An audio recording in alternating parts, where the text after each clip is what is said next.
What's your name? My name's Chris Souls. Okay. Is he breathing for us? I can't tell. Why does he go home? Does an innocent man flee the scene of a dying man when the ambulances come?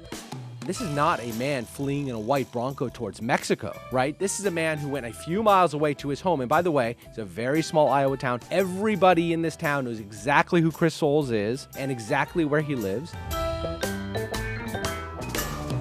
On April 24th, former Bachelor contestant Chris Souls rear-ended a man who was driving a tractor on a dark Iowa country road. The tractor careened into a ditch as a result of the accident. The driver died. Souls has now been charged with leaving the scene of an accident causing death, and if the rumors and speculation are true, charges may be forthcoming that he was actually inebriated at the time of the accident, which caused the accident, and therefore he could be charged with vehicular homicide, which would require a tremendously long period of time in jail. But the question is, for our purposes, Derek, is what did Souls exactly do, and will he be charged with vehicular homicide based on the drinking, and can even this charge of leaving the scene of an accident stick? I'm Jason Beckerman. And I'm Derek Kaufman. And this is Behind the Bar. So yeah, Jason, I mean, the big question on everyone's mind is we do have a tragedy here, but the tragedy is the death of Kenneth Mosher. That's who perished in this accident, and there has to be someone held accountable for that. And thus far, the Iowa authorities haven't held Chris Souls accountable. They've charged him with one sort of throwaway offense that won't result in much punishment. That's leaving the scene of an accident, causing death. That's the lesser offense. But what I'm more interested in is a vehicular manslaughter charge. Because as you said, look, we hear the 911 call. I hear a guy who's distressed and sort of snaps into focus about the gravity of the situation. He sees a guy maybe bleeding from his mouth. He's checking for a pulse. He doesn't really see breathing. It's heartrending to hear. But I do hear someone who's committed a crime, because the crime in Iowa is it is a felony to unintentionally cause the death of another by operating a motor vehicle while intoxicated. And that's the big question we have, because what I hear when I hear Chris Souls is I hear a guy who was very, very worried. You may say that he doesn't sound intoxicated, but I think that adrenaline takes over whatever inebriation was going on. And remember, there were open alcohol bottles in his car. So he assesses the situation. He sees that the guy is in serious distress and sort of fading away from him. He wants the ambulances to come. He waits for the ambulance to come, and then he takes off and he goes home. Why does he go home? Does an innocent man flee the scene of a dying man when the ambulances come or when the cops come? And he does not wait for the authorities to get there because he didn't want to answer to them. So he goes to his house, he waits it out, he forces the cops to go through the motions of getting a search warrant. Why? Because the delay helps him. The delay helps him sober up, and I think he's sitting in that house waiting for his blood alcohol level to go down, then interacts with the cops, and I think he did that to avoid this charge. Well, guilt or innocence, of course, is not based on speculation. It's not based on conjecture. It's based on evidence, and it's based on fact. In order for the prosecution in this case to find that, or to prosecute the case that Souls was guilty of vehicular homicide, and for a jury to find that he is, to sentence him to jail time based on that, the prosecution must prove every element of the crime beyond a reasonable doubt. Here, obviously, the one that's in dispute, there's no dispute that somebody died. There's no dispute that Souls was responsible for that death. And or that it was unintentional. Or that it was an unintentional death, so it's not murder in the first degree or murder in the second degree.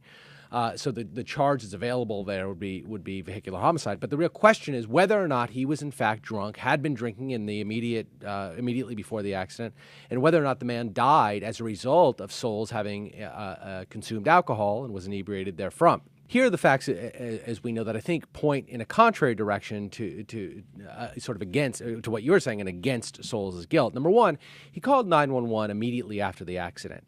If you listen to the 911 tape, and I've asked Parker to cue up a bit of this tape, what you hear is a man who is obviously in great distress. He just rear-ended a tractor on a country road, sent the tractor careening into a ditch. Now he's looking over a man who, in the video, in the audio tape you hear, is not breathing and showing no signs of life.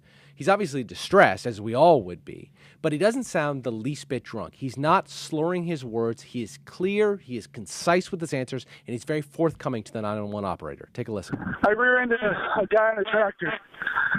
Okay, so it's a car versus tractor? Yes. Okay, and who's injured? The man on the tractor. Is the tractor in the ditch? Yes. Okay. And the guy was thrown into the ditch? Yes. What's your name? My name's Chris Souls. So you can find guilt in his decision to leave before cops arrive, and you have. You found that somehow leads you to the conclusion that because he left before cops arrived, after the ambulance arrived, but before cops arrived, therefore it indicates that he felt guilty about this. Well, let me give you a different indication, and that is we now have a number of bystanders who are on scene. Now ambulances arrived, and they are tending to him. Souls has already given his name to the 911 operator. He has not in any way sort of tried to shield his identity, nor what he had been doing that night, that he was driving on a road, that he hit a man with a tractor. He's been completely forthcoming with authorities. But we also know that he has been injured in this accident. He has stayed on scene for a good period of time. He has waited for the ambulance to arrive. He has given his name, and now he's got to go tend to himself. And where does he go? Not into the woods, not to some secret friend at a clandestine location. He goes home, where police immediately go and find him without any delay whatsoever. They can go and find him there, and they did. But okay. And so my point is, this is not the actions of a man. This is not a man fleeing in a white Bronco towards Mexico, right? This is a man who went a few miles away to his home. And by the way, it's a very small Iowa town.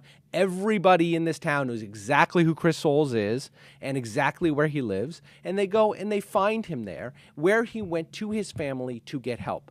You mentioned that you're coming to the conclusion that he was inebriated based on the fact that there was alcohol in the car. That's undoubtedly true. But having alcohol in the car and being in an accident does not mean that you were inebriated at that time. When did he consume the alcohol? Did he consume the alcohol? Was it days before or hours before or never? Is there evidence to suggest that he had been drinking in the moments leading up to the crime? To the accident, not the crime. Where is that evidence? And for prosecutors to get a guilty verdict, they must show that, not just that there happened to be alcohol in the car, but that he had consumed it and that the accident resulted as a result of that consumption. Yeah. Now, listen, I think there's 2 points here that I really want to address. One, the prosecutors are not going to have a good blood alcohol test or a breathalyzer because too much time has passed. But what they do have is other evidence. And what they say they have, and we'll have to prove this up beyond a reasonable doubt, is they say they have evidence, maybe surveillance footage, maybe eyewitness testimony, it's unclear which, of Chris Souls purchasing at a convenience store some of the alcohol that was discovered in his car partially consumed. So they see that, and they describe it as shortly before the accident, he was at a store, purchased some alcohol, the accident occurs, and that alcohol is found in his car partially consumed. So we have at least a short time frame, is what they've described it as, of the consumption of alcohol. Now, whether or not Chris Souls is a fairly big guy, he's a strapping farmer-type bachelor, maybe you can consume alcohol and not become inebriated to such an extent that you should be guilty of vehicular homicide. But what I'd like to say is he did cooperate, and adrenaline is a hell of an influence on the way you hear Chris Souls come across on that audio tape. And my speculation, and admittedly it's speculation, is that he snapped into focus. I don't think he maybe carries his alcohol and holds his liquor a little bit better than the rest, but I don't think he had the sharpened senses to avoid an accident with a tractor that was traveling slowly on a road. And what I'm really troubled by, is the fact that he made the cops go through the paces of getting a search warrant. If he was so cooperative for that period of time, he went home, and the cops had to get a search warrant because he wouldn't let them in the house for some period of time. That's what I'm most troubled by. Now, you're right. I think flight evidence, you could be disoriented and leave the scene of a crime. I get that. Maybe he was shaken up. Maybe he was injured. Maybe he wanted to be around his family because he was just shaken up by the incident of watching a man perish before his eyes. But then when the cops knock on the door a few minutes later, why not open it up and say, look, officer, this was a tragic situation. It's a complete accident. And my sense is that he had the sort of look of a guy who had been drinking that day. And over time, that would dissipate. Well, you asked the question sort of rhetorically, why wouldn't he just open that up? And I think there's a non-rhetorical answer. I think there's a real answer to that. And again, he was injured in the accident. There were a number of people at his house. I don't believe that he was directly communicating with cops while they were outside his house trying to get in, and he wasn't necessarily putting him through his paces. His family and friends that were surrounding him, I believe, were the people that were actually doing that. And I can think of a lot of reasons. If I had a family member and I don't know if they've been drinking it, I'm going to put the cops through their paces as well and make them get the warrant. And by the way, in terms of evidence, I'm not even sure, there's obviously no obligation to allow police in your house without a warrant. And I don't think that could even be really come in as evidence. I don't think a jury's ever going to hear that. The idea that somebody refuses to allow cops into their house, which they have no obligation to do, could be held against somebody seems to defeat the entire need of a search warrant. You can't allow the jury just to simply assume the bad facts that cops may have found once they enter the home. The cops have to go through the paces to show that those bad facts actually existed, and here they can't do that. You're right. If, in fact, Chris Soules was driving drunk, it doubles the tragedy of this man's death that Chris Soules will get away with it because there was no blood alcohol count. But that's our system, right? It's better to let 10 guilty men go free than incarcerate one innocent man. So can you prove that Chris Soules was drunk at the time of the accident? Now, you say that there was a purchase of alcohol at some point before. We don't know exactly when that happened. We also know that he's a very large guy, and we don't know exactly how much alcohol he consumed during that period, or even if the alcohol he purchased was the containers that he found in the car. We don't know how many of them were opened, and these things will come out in if it was just one half-drunk beer and the rest were sealed, a half a beer does not vehicular homicide make, right? You would need to show something more than that. And I just think to put the cops through their paces is not evidence of guilt. It is a neutral factor that can't be considered. Are you troubled at all by the fact that he hit a man on a tractor? A piece of farm equipment moves much more slowly. Now, the circumstances could have been that he was in an accident with another vehicle that darted in front of him, or where even the finest tuned senses couldn't avoid the accident. This, to me, seems eminently avoidable. You have a guy in a car that drives average speeds, and you have a guy in a tractor that probably goes 35 miles an hour. That's what worries me here, is that he had lessened reaction time, because otherwise, a guy who is accustomed to driving on country roads, I mean, Chris Soules was the Bachelor. He was called I forget the name they called him, but something. The Country Bachelor or whatever. The Country Bachelor, some sort of farm pun they threw in there. This is a guy who was raised in this kind of environment. Yeah. Tractors on roadways would be surprising to you or I. We're not country bumpkins. We're sort of city folk. But to Chris, this is an everyday occurrence, and that's what troubles me. Why did this tractor get hit by a guy who's driving on the roads that he knows like the back of his hand? Yeah, I'm not sure how relevant the point is of the car. I mean, it led to the death. Presumably, you don't rear-end a car and the person dies. You don't hear about that. What happened here was a tractor, which is street legal. There's nothing illegal that the man did by driving a tractor on a road, but it exacerbates the initial accident by careening into the ditch. There's obviously not the same sort of covering and protection and airbags and things like that exist on a different type of car.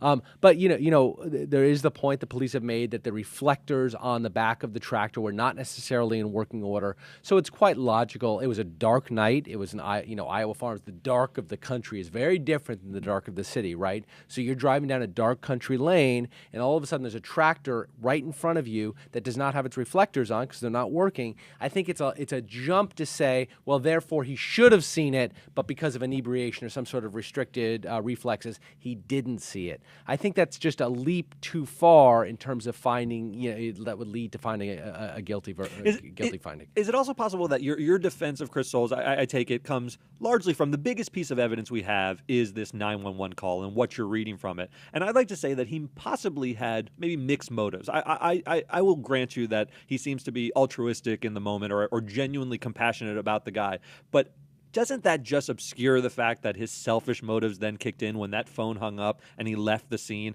So shouldn't that just be a wash? At that point, should the jury hear a guy who is clearly upset that someone's dying before him? No one thinks that Chris Soules intended to kill this guy. Right. Nobody thinks that. So why does the jury need to hear the 911 call at all? Well, I mean, we're very accustomed, right, in real life and on television, with somebody who's inebriated, they crash into somebody and then they take off and go into hiding. And that's not what he did, right? He hops out, he makes the 911 call, he waits while onlookers come and start tending to this gentleman. He apparently, it sounds like on the 911 call, that he might be trying to attempt CPR. He says, I don't know CPR, and then he tries to rally others who might know CPR and tend to this man. He waits until the ambulance arrives. I mean, I don't know how high of a standard we need to hold this guy to. If he is in fact injured, as he claimed that he was, doesn't he at some point, once this man is in as good and capable as hands he can be, and the EMTs are on site, what purpose does he serve at that point to the dying man? Zero. You can say he serves a purpose to the fact-finding as to the cause of the accident, but that's a slightly different story than the actual to the victim himself, and that goes to the leaving the scene of the accident. Now, it's interesting because the one crime he's been charged with, leaving the scene of the accident that caused death, right, definitely caused death, but leaving the scene is a thorny little thing, right? Yep. Typically, leaving the scene is when you rear-end somebody and you take off so they can't find you. That's not what happened here. He did call authorities. He did wait until authorities arrived, not police, but paramedics, and then he left his name with them. He didn't not disclose who he was or lie. When the 911 operator says, "And what's your name?"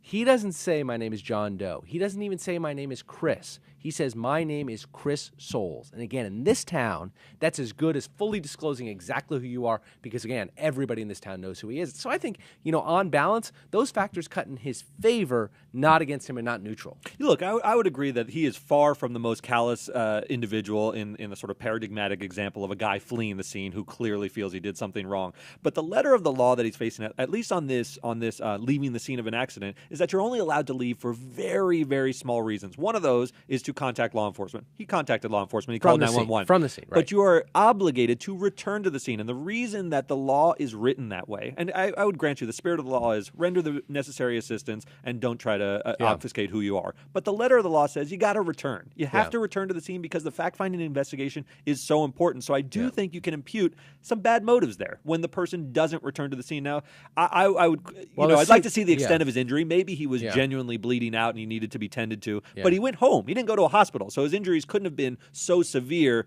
Otherwise, he would have fled to a hospital or fled home and said, "Take me to the hospital." But that's not what happened. Well, we also don't know how the difference between the distance between going to his home and going to a hospital in a rural community like this. A hospital could be a long way away. Meanwhile, he lived quite close by. There were family and friends there to tend to him. He didn't know. But there was an ambulance on scene. Wouldn't you want to hang out and get tended to by the ambulance? The ambulance had bigger fish to fry at that point. And we don't. And by the way, we don't know because the phone call goes dead. We don't know what communications he had with the drivers of the ambulance, the EMTs on scene. And I'm sure that he felt, by the way, that he'd get tended to better at home. I think he was genuinely distressed, distraught. And the fact he didn't return to the scene of the crime, there is no scene of the crime at that point. The ambulance, they took this man away. And again, they knew exactly where Chris Soules was. So let me finish with this. Derek, assuming they charge him, which seems very likely, with vehicular homicide, how do you think it comes down? Put on your neutral hat, your judge's hat, not your prosecutor defense that we've been sort of doing here. Judge's hat. How do you think it comes down? Is he convicted for leaving the scene of the crime? And more importantly, is he convicted for vehicular homicide? I'll tell you, I think the lesser offense will stick. I think leaving the scene of the accident causing death is going to be the charge that sticks. It's a smaller crime that'll have to pay some sort of justice for, because I think they're going to want to see someone held accountable for Kenneth Mosher's death. However, I think vehicular manslaughter, I don't see enough here. I really don't. I think it's going to be very hard to prove that his flight indicated guilt of mind, and I think that's ultimately what you need to do. Even though the homicide was unintentional, you're going to have to prove this guy was drinking in a couple partially open cans in a car and getting to a state of inebriation that caused an accident. That's a tough. My understanding, I agree Yeah. with everything you said. I think my understanding of this law is it can be charged as sort of a wobbler. That's what we call it in California, where you can be either a misdemeanor or a felon, and you can get different levels of punishment. I think that they will probably plead this case out for the most severe leaving the scene of an accident causing death that it can be. He may do some substantial months in jail. And then he'll have to, obviously, he's got a civil suit from the decedent's family that he is staring down the barrel of. And, where does that land him? Right. I mean, I don't know how much money Chris Soules has, but I don't think it's going to be much. He's going to have it much longer. I'll leave you with this question. So this happened in a rural town in Iowa. Yeah. How does that factor in? We think about celebrity justice out here, and we think about people who are famous getting off easy. What do you think? How does that factor into a small Iowa town where Chris Soules is probably the most famous guy in the whole neighborhood? Does that cut in his favor, or does that put Iowa on a stage to really want to throw the book at him? My feeling is, and I think you're going to take a different position, is that People are enamored by celebrity regardless of where they are. If he was on trial in Southern California, nobody would even know he was a celebrity, and they wouldn't give it much credence because he's not big enough. But if he was OJ or Phil Spector, whomever it was, that person would be big enough.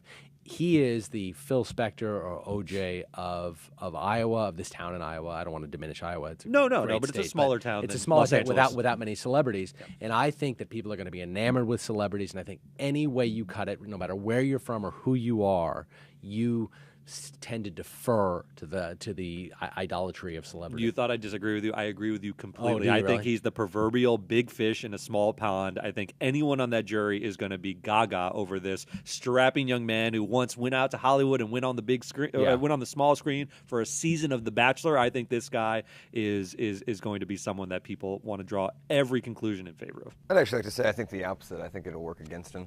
Oh, it's interesting. No one asked Parker. Yeah, though. what law school did he go to? I know. I don't think you need to go to law school to talk about how celebrity affects the jury. On that's this podcast, you do. And that's because you haven't been to law school. If you've been to law school, you know you have to go to law school. Everyone knows that's day one. Remember to write in your questions and comments to behindthebar and TMZ.com, at TMZ.com. Diana asks, so the Fire Festival was a disaster, and I understand guests wanting to sue and putting together a class action lawsuit. But if they're being refunded completely for their trouble, how can they still sue? Ooh, good question. That's I fantastic. love great question and good selection on this question, Parker. All right, so Fire Festival, Bahamas Festival put on by Ja Rule. He bills it as this incredible production with the biggest celebrities in the world are going to be there to listen to phenomenal music. Gets Blink 182 there, right? And then they got FEMA tents everywhere. And then they got FEMA tents. Apparently, there was the producers And of the feral festival dogs. say that they were supposed to have this great festival, but they had some weather issues, and the Bahamian government didn't cooperate, and all kinds of other stuff. So basically, people spend a lot of money to go down there, and they don't get jack diddly out of it. There's no music. They end up canceling. The organizers say they're going to refund ticket prices, but there's a lot of other money that they're out, right? The travel costs and everything else. Well, they got a trip to the Bahamas out of the travel costs. So the question then is, how much in damages are there beyond getting a refund for their travel? Mark Garagos thinks that $100 million. So the class action. And by the way, I think Mark Garagos is right. I think he could. I think he could be right. Yeah. These are very, very rich, entitled people who could even attend a concert like that. And the damages you can suffer when you leave the comforts of home, and these people probably had very comfortable lives back on the mainland, to being exposed to feral dogs and a lack of adequate plumbing. There's emotional toll that goes with that. Right. And I think that emotional toll is what you're really paying for in damages. It's not the refund. It's not going to cut it. And then you have something, punitive damages, a term that everybody's familiar with, but we use a little bit, I think, incorrectly often. But here, what the real question that's going to determine the magnitude of liability for Ja Rule and the other organizers is this: what did they know, and when did they know it? How far in advance of the concert, especially were they still selling tickets after they learned this was not going to be a concert that they had of the sort that they had advertised? How long beforehand did they know they weren't going to have the right tents or the right food or the proper accommodations or the other myriad things that they had billed as being the real draw of this concert? If they knew these things, they continued to falsely advertise it. They sold Otherworld up to $100,000 tickets for this concert, knowing that there were real problems. That's when you get into fraud. And once you have fraud, you're going to get punitive damages, and a judge and a jury here are going to smack these guys down for doing this kind of thing. It's true, and Garagos thinks he has a smoking gun on this because he says that Ja Rule was making calls to all the concert performers in the weeks leading up to the event, hoping that they would cancel so that he could put the event off. So if he did and blame it on the concert performers? And say that the concert performers couldn't make it, therefore we're going to cancel the concert. When that didn't come through, it just got out of his control. And that's going to be a tough fact Just to wrap this up, a little nuancy fact that lawyers focus on. When you have something like fraud, it is not enough for, everybody creates corporations, and typically your personal liability is shielded by the corporation. So if you slip and fall at your apartment building, you can sue the apartment building's limited liability company, but you can't sue the owners of the owners of the apartment building for their personal wealth. And that's typically the way it would work here. However, if Ja Rule specifically and intentionally engaged in fraud, made false statements knowing that they were false and therefore caused people to invest all this money, you don't have the benefit of the protection of the corporate shield. Pierce that corporate veil, and Ja Rule will be personally held liable. And I don't know, but I doubt he's got $100 million lying around. I don't think he's got it lying around. All right, next one up is from Carter. The car Aaron Hernandez allegedly used in the 2012 drive-by shooting is on sale, apparently. It has been since taken down from eBay, but I don't think he knew about this when he wrote it in. If it was evidence in the case, how is it able to be sold? Don't these things usually go up to police auction or something similar? No. This still belongs to Aaron Hernandez and his estate, or whomever, maybe his creditors have it. No, police auctions are for abandoned property. Correct. Or seized property. Or seized property. Seized property. But remember, the Broncos, the famous white Ford Bronco has changed hands numerous times. I believe that goes on private auctions all the time. You can still drive OJ's Bronco if you want to, and that was definitely evidence in his flight. Seized property will happen. It can be obviously illegal things, but it can be stolen merchandise that is not they'll find 10,000 watches. They have no idea who to return it to because the owners aren't around, or maybe they're counterfeit. Well, I guess they wouldn't sell counterfeit goods. Right. Maybe they're stolen Rolexes or something like that. And that's seized property where there's no owner who can come and claim it. But here, that is owned by Aaron Hernandez. And once again, as we discussed last week, he is not guilty of the crimes of which he's been charged as a matter of law, regardless of what everybody thinks about it. And therefore, that belongs to his estate, to presumably his girlfriend and his child. I think that's right. I mean, the state, it's interesting that issue is coming to the fore as well, because the state is pushing back and saying because he committed suicide, maybe that doctrine doesn't apply, but I still think the abatement is going to stick and he's going to be not guilty. Yep. It's actually not his car. He leased it. Well, Jeez, Parker. Then it belongs to the leasing company. Yeah. Then GMAC owns it. I'm just saying. All right. That's it for mail time. Maddie, warm up for next week, if you would, please. See you guys next time. Remember to subscribe to the podcast. Send in all your questions and comments. We'd love to hear them. Way to go, Derek. See you guys. I never do that part. Thanks for watching. If you want more nerdy deep dives into the legal side of celebrity news, hit our subscribe button right here. And check out our previous episode over here.